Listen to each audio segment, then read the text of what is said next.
Back in 2011, I was 34 years old with 2 small children, aged 4 and 18 months old, and I was diagnosed with breast cancer. At that point, I didn't know much about breast cancer except what was in the media and the fact that a friend of mine, Ange, had been through it previously. Ange, the day I got diagnosed, she was heavily pregnant, and I remember she picked up my daughter for me and came round and gave me a huge hug, and it just meant so much to me at that time. Gave her a hug and said everything will be okay and you will be fine. And also I had a friend, Dawn, that I went to school with, and she was diagnosed around the same time as well. So yeah, we were all in our 30s, young and got breast cancer and no family history.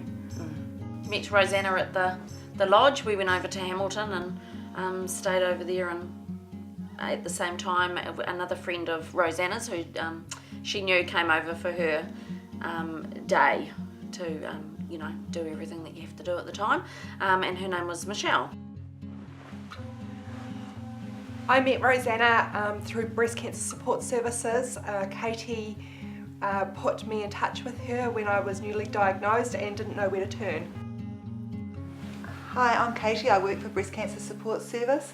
I initially talked to Rosanna and Michelle when they were first diagnosed, and I thought that I'd get them to have a chat to each other, and here we all are now 3 years later with all our own hair.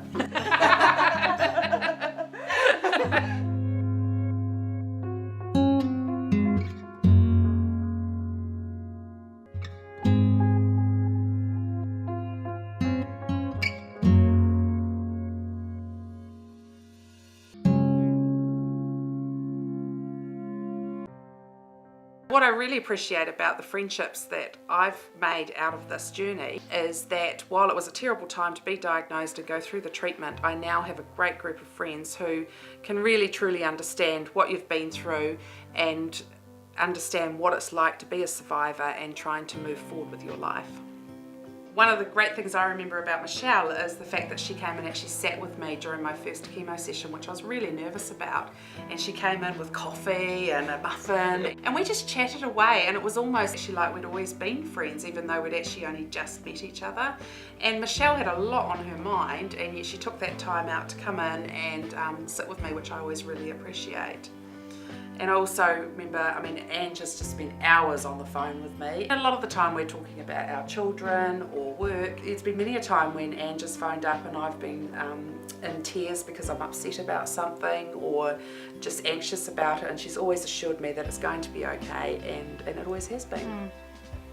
Even though at the time you don't believe me, but it is going to be okay. It is going to be okay. Yeah. The night before my mastectomy, and I was convinced I was going to die on the operating table. You were going to have a heart attack. You know, there was girls there that had had it not long before me, and they were, it'll be okay, it'll be fine, and I'd never been scared like that in my life. More scared than when I first got diagnosed. It was so great knowing somebody that got where I was coming from with the fear. Yeah. The fear of everything. And it was going to change me. It's just been great having someone who went through everything ahead of me, and so each stage when a doctor or someone would say, well, now you're going to do this next step, I wasn't actually fazed by it. It's like, oh yeah, Ange did that, that's easy, can do that. And I probably got quite hard at times because I'd be like, harden up, I've been through it, move on, you're going to be fine. So at times it might have been quite, sounded quite harsh, but I felt that you needed it, and you, Dawn, a couple of times, not as many as Rosanna, but I do that, I say that. Something like this that, hits you like a bolt out of the blue, but it makes you appreciate everything, and you change, you have more time for friends, and you have more time to do stuff that you want to do, rather than, your normal everyday life that takes hold. Yeah. You stop thinking, oh, next year I'll do that. Yeah. It's a bit like the boobops. I would never have imagined going out paddling on a dragon boat, but now I'm like, oh yeah, I'll give that a go. Value your friendships, your family just so much more. Yeah.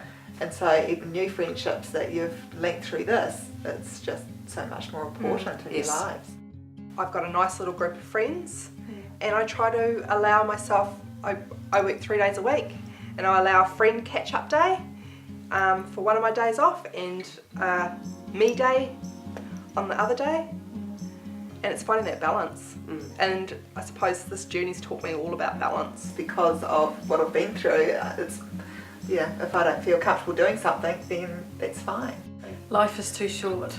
Yeah. Life is too short, so do what you want to do and the other stuff just... Falls into place. Yes. What about the life is short?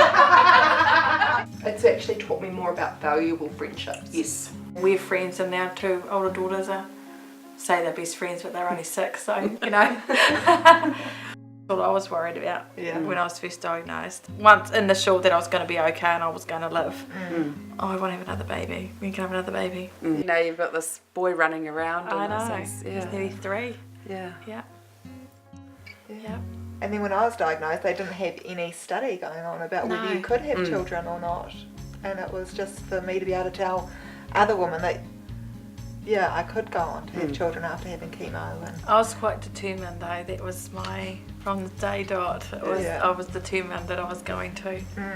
I do remember when I was going through treatment running into Angie's parents and saying, I just want to be at Angie's stage. I just want to that's right. go You're to so sleep right. and wake up 3 years down That's the track. right, that's right. And now she's 5 years down the track, and so I've always got Ange there to And I remember look towards saying that. to you and Dawn, it will get easier. Yeah. It does You get won't easier. think about cancer every day. Yeah. You won't, you know. I haven't let it define who I am and who I'm going to become. So And yeah, we've got all new friends out of it. So. Yeah. cheers. And it goes further than this group too, doesn't it? You know? Yes. yeah. You have that very special bond with these girls because no one else really understands exactly what it's like to go through what we went through.